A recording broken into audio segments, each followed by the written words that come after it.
मैं Harshita Gupta. Welcome to Harshita commerce classes.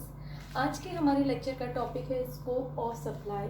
जैसा कि आपको पता है कि इससे पहले वाले लेक्चर में मैंने सप्लाई के मतलब को समझा था कि meaning of supply and taxable supply, कि मतलब टैक्सेबल कौन कौन से इवेंट पे सप्लाई टैक्सेबल होती है। आज हम समझेंगे कि सप्लाई का स्कोप क्या है, मतलब सप्लाई में हम किन किन चीज़ों को इंक्लूड करते हैं। चलिए अपने लेक्चर को स्टार्ट करते हैं। जिन्होंने मेरा इससे पहले का लेक्चर नहीं देखा है वो अगर जीएसटी को बहुत अच्छे से समझना चाहते हैं सो मैं उनसे रिक्वेस्ट करूँगी आप इससे पहले कि मेरे लेक्चर्स को देखिए ताकि आपको ये कॉन्सेप्ट क्लियर हो।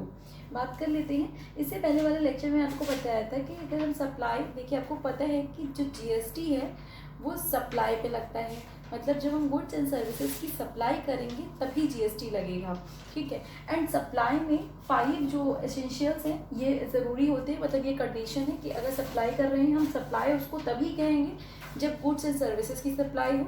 सप्लाई का जो मोटिव हो कंसिडरेशन हो, यहाँ पे देखिए लिखा है सी कंसिडरेशन, बिजनेस के लिए हो या फिर फर्दरेंस ऑफ द बिजनेस हो, टैक्सेबल पर्सन हो, मतलब जो भी सप्लाई कर रहा है वो टैक्सेबल पर्सन होना चाहिए, और टैक्सेबल सप्लाई होनी चाहिए, मतलब जिस गुड्स की सर्विसेज की हम सप्लाई कर रहे हैं वो कैसी होनी चाहिए, टैक्सेबल होनी चाहिए। इन सब के बारे में हम बात कर चुके हैं अपने प्रीवियस लेक्चर में। आज हमसे बात करेंगे स्कोप ऑफ सप्लाई की। जैसा कि आप चार्ट में देख रहे होगे, इसमें मैं आपको पूरा समझाऊंगी कि सप्लाई का स्कोप क्या है। आपको जैसा कि मैंने बताया था लास्ट लेक्चर में कि जो सप्लाई है वो सेक्शन 7 में आता है। जीएसटी एक्ट जो हमारा है, सीजीएसटी एक्ट 2017 में जो 7 सेक्शन है उसमें सप्लाई के बारे में बात की गई है। अब जो स्कोप ऑफ सप्लाई है this is divided into 3 parts. Section 7 के 3 सब सेक्शंस हैं, सब सेक्शन 1, सब सेक्शन 2, सब सेक्शन 3। यहाँ पे देखिए लिखा है section 7 sub section 1, section 7 sub section 2 and section 7 sub section 3।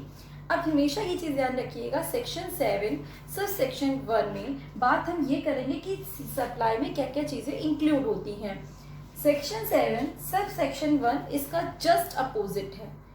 Section 7 sub section 1 जो बात कर रहे हैं वो पॉजिटिव बात कर रहे हैं, मतलब किन किन विद इन, यहाँ पे देखिए लिखा है विद इन, दैट मीन्स कि किन किन चीज़ों को हम सप्लाई में इंक्लूड करेंगे। सेक्शन 7 सब सेक्शन 2 किसकी बात कर रहा है कि सप्लाई में किन किन चीज़ों को हम एक्सक्लूड करेंगे, मतलब सप्लाई की में काउंट नहीं करेंगे, आउट ऑफ द सप्लाई, ये इसके एक्सेप्शंस हैं, ठीक है। तो ध्यान रखिएगा। तो जो पॉजिटिव सेक्शन है वो सेक्शन 7 सब सेक्शन 1 है, और जो निगेटिव मतलब एक्सक्लूड क्या क्या चीज़ें करनी है, मतलब इंक्लूड नहीं करेंगे सप्लाई से, आउट ऑफ सप्लाई है, वो सेक्शन 7 सब सेक्शन 2 बात करता है।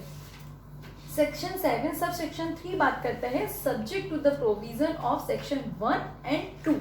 देखिए सेक्शन 7 में हमें बताया गया क्या क्या हम इंक्लूड करेंगे, सेक्शन 7 और सेक्शन 2 में हमें ये बताया गया क्या क्या हम एक्सक्लूड करेंगे, बट 3 में हमें उसके बारे में प्रोविजंस में बताया गया है कि देखिए गवर्नमेंट क्या करती है टाइम टू, जैसे कि आपको पता है कि सप्लाई जो है वो एक इंक्लूसिव डेफिनेशन है। इंक्लूसिव डेफिनेशन का मतलब कि हमने आपको पहले भी बताया है बहुत सारे वीडियोस में, अपने पिछले वीडियोस में, कि इंक्लूसिव मतलब का होता है कि गवर्नमेंट उसमें टाइम टू टाइम कुछ भी इंक्लूड कर सकती है उस डेफिनेशन में, ठीक है। तो ये चीज़ ध्यान रखिएगा। तो सेक्शन 7 सब सेक्शन 3 ये बात करता है कि मान लीजिए कि हाँ अभी किसी चीज़ को गुड्स मान रहे हैं, गुड्स हमने माना बट वो गुड्स है ही नहीं, वो सर्विसेज है, ठीक है। तो ये बात हो गई। हम मान रहे हैं कि वो चीज़ गुड्स है, हमने माना कि कोई भी चीज़ हम जिसको सप्लाई में काउंट कर रहे हैं वो सर्विसेज है, बट वो सर्विसेज नहीं है, ठीक है। गवर्नमेंट ने उसको चेंज करके गुड्स की कैटेगरी में डाल दिया है। दूसरी बात करते हैं, हम मान रहे हैं कि कोई भी चीज़ हमने सर्विसेज में इंक्लूड की है बट वो सर्विसेज नहीं है, वो गुड्स की कैटेगरी में, मतलब जो हम मान लीजिए मान रहे हैं कि कोई भी चीज़ सर्विसेज की कैटेगरी में है बट वो सर्विसेज नहीं है, उसको गुड्स की कैटेगरी में कर दिया है। तो ये प्रोविजन किया गया है सेक्शन 7 सब सेक्शन 3 में। तो इसके बारे में हम बाद में बात करेंगे, पहले हम सेक्शन 7 सब सेक्शन 1 के बारे में बात करेंगे और सेक्शन 7 सब सेक्शन 2 के बारे में बात करेंगे। तो आज का हमारा टोटली जो लेक्चर बेस्ड है वो इस टॉपिक के पूरे बेस्ड है कि क्या क्या चीज़ें हम इंक्लूड करेंगे। इसके भी मैं 2-3 पार्ट्स में ये लेक्चर कंप्लीट हो जाएगा, क्योंकि हम एक डिटेल स्टडी कर रहे हैं, हर एक कॉन्सेप्ट को अच्छे से समझ रहे हैं। चलिए बात कर लेते हैं। जो सेक्शन 7 का सब सेक्शन 1 है उसके 4 क्लॉजेज हैं, 4 clauses, clause A, clause B, clause C, clause D. समझ रहे हैं आप अच्छे से कि section 7 sub section 1 divided into 4 clause A B C D, but section 7 sub section 2 सिर्फ 2 क्लॉज में divided, clause A, clause B. सिर्फ अभी हम इस चार्ट को आपको एक्सप्लेन कर रहे हैं अच्छे से। चलिए बात करते हैं सेक्शन 7 सब सेक्शन बी। अब जब भी हम क्लॉज ए की बात करेंगे तो हम कैसे पढ़ेंगे उसको, section 7 sub section 1 clause A. Clause A बात करता है ऑल फॉर्म्स, यहाँ पे देखिए मैंने लिखा है DSLR BET for consideration and business. देखिए सप्लाई की 7 मोड्स होते हैं। 7 मोड्स मतलब कि किस तरीके से हम सप्लाई कर सकते हैं। तो सप्लाई के जो 7 मोड्स हैं उनकी शॉर्ट फॉर्म हमने लिखी है DSLR BET. D stand for disposal, S stand for sale, L stand for license, R stand for rental lease, B stand for barter, E stand for exchange, T stand for transfer. मतलब disposal, sale का हो गया, license, rental lease, barter, exchange, transfer. तो DSLR BET आप याद रखिएगा, आपको ये जो मोड्स ऑफ सप्लाई हैं ये याद होंगे। तो मतलब क्लॉज ये में ये चीज़ क्लियरली बताई गई है कि अगर हम गुड्स एंड सर्विसेज को सप्लाई कर रहे हैं फॉर द कंसिडरेशन उसमें मिल रहा है फॉर द बिजनेस, तो उसको हम सप्लाई में इंक्लूड करेंगे। ठीक है, ये बात होगी क्लॉज ए की। मतलब अब हम बात कर रहे हैं section 7 sub section 1 clause B की। बी में हमें ये कहा जा रहा है कि अगर हम किसी भी तरीके की import of services for consideration was और not in business, that means कि कोई भी सर्विसेज अगर हम किसी दूसरी कंट्री से इंपोर्ट कर रहे हैं, सर्विसेज का यहाँ पे क्या हो रहा है, इंपोर्ट हो रहा है, कंसिडरेशन के लिए हो रहा है, चाहे वो हमारे बिजनेस से रिलेटेड हो या ना हो। समझिएगा ध्यान से। देखिए यहाँ पे सारे एसेंशियल्स पूरे हो रहे थे। यहाँ पे क्या है, इंपोर्ट ऑफ सर्विसेज हो रहा है, कंसिडरेशन के लिए हो रहा है, बट वो हमारे बिजनेस से रिलेटेड नहीं है। दैट मीन्स कि हमारे बिजनेस से रिलेटेड हो या ना हो, फिर भी हम उसको सप्लाई में काउंट करेंगे। और ये चीज़ डिफाइन की गई है section 7 sub section 1 clause B में। क्लियर। बात करते हैं क्लॉज सी की। क्लॉज सी में ये चीज जस्ट इसका थोड़ा सा अपोजिट हम बात कर लेते हैं। क्लॉज सी क्या कहता है, क्लॉज सी में शेड्यूल 1 है। देखिए इसमें सप्लाई में 3 शेड्यूल है, शेड्यूल 1, शेड्यूल 2, शेड्यूल 3, जो हमें पढ़नी है। तो शेड्यूल 1 जो आता है वो क्लॉज सी में आता है। क्लॉज सी में हमें ये बताया गया है शेड्यूल 1। देखिए सबसे पहले सेक्शन 7 सब सेक्शन 1 सी पढ़ना है और शेड्यूल 1 पढ़ना है। हमें किस में पढ़ना है, क्लॉज सी में पढ़ना है। अब क्लॉज सी क्या कहता है कि अगर हम गुड्स एंड सर्विसेज, यहाँ पे लिखा है डीम्ड सप्लाई। डीम्ड सप्लाई का मतलब क्या होता है कि हमने सप्लाई है नहीं बट उसको हम सप्लाई मानेंगे, पूरी तरीके से वो सप्लाई नहीं है। मतलब सप्लाई नहीं का मतलब क्या है कि जो 5 एसेंशियल्स है उनमें से कोई भी एक एसेंशियल जो है वो पूरा नहीं हो रहा है, एक कंडीशन पूरी नहीं हो रही है। ठीक है, जैसा कि हमने इसमें देखा था क्लॉज बी में कि हम इंपोर्ट ऑफ सर्विसेज कर रहे हैं, कंसिडरेशन के लिए कर रहे हैं, बट बिजनेस हो या ना हो ये जरूरी नहीं है। अगर बिजनेस नहीं भी है तो भी हम उसको सप्लाई मानेंगे। ठीक है, इसी तरीके से सी में बात की गई है क्लॉज सी में कि डीम्ड सप्लाई, मतलब ऐसी बहुत सारी कैटेगरीज हैं जिसमें गुड्स एंड सर्विसेज की जब हम सप्लाई करेंगे वो सप्लाई में है नहीं, हम मतलब वो 5 कंडीशंस जो हमारी हैं उनको पूरा नहीं कर रहे हैं, कोई एक कंडीशन को छोड़ रहे हैं, वो पूरी नहीं हो रही है, बट फिर भी हम उसको सप्लाई मानेंगे। तो इसीलिए उसको कहते हैं डीम्ड सप्लाई। डीम्ड सप्लाई का मतलब है कि वहाँ पे कंसिडरेशन हमको नहीं मिल रहा है, मतलब हम जो सर्विसेज का सप्लाई कर रहे हैं या गुड्स का सप्लाई कर रहे हैं वो फ्री ऑफ कॉस्ट हो रहा है, कंसिडरेशन हमें नहीं मिल रहा है। बट कंडीशन यहाँ पे क्या लगी है, बट किसके लिए हो रहा है, बिजनेस के लिए हो रहा है, फॉरदरेंस ऑफ द बिजनेस के लिए हो रहा है। कंसिडरेशन हमें नहीं मिल रहा है, एक कंडीशन हमने पूरी नहीं की, बट हम गुड्स एंड सर्विसेज का सप्लाई कर रहे हैं, कंसिडरेशन हमें नहीं मिल रहा है, एक कंडीशन छूट गई। फॉरदरेंस ऑफ द बिजनेस के लिए ये जरूरी है कि फॉरदरेंस ऑफ द बिजनेस के लिए या फिर बिजनेस के लिए हो, एंड टैक्सेबल पर्सन के द्वारा हो रहा है, टैक्सेबल सप्लाई हो रही है।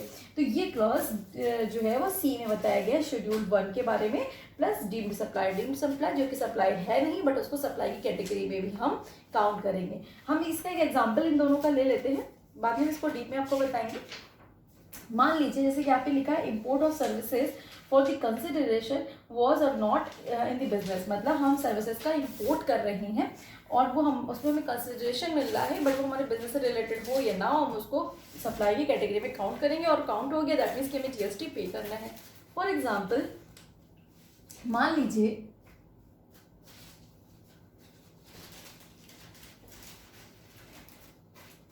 ये इंडिया है, यूएसए है ये। अब देखिए बात कर लेते हैं, यहाँ पे क्या है, बिजनेस हो या ना हो कोई ज़रूरी नहीं, बस कंसिडरेशन होना चाहिए। हमारा बिजनेस में इंडिया में बिजनेस है, हमने यहाँ से सर्विसेज जो टैक्सेबल पर्सन है, मतलब जो पर्सन है वो टैक्सेबल पर्सन है, वो इंडिया में ऑब्वियस है तो टैक्सेबल पर्सन हो गया। जो आउटसाइड सर्विसेज कहाँ से आ रही है, इंपोर्ट कर रहे हैं हम दूसरी कंट्री से, दैट मीन्स कि जो हमारा सप्लायर है वो दूसरी कंट्री में है, तो ये भी चीज़ हो गई। बात करें अब ये जो हमारा ट्रांसफर हो रहा है सर्विसेज को हम इंपोर्ट कर रहे हैं, इसमें हम उनको कंसिडरेशन दे रहे हैं।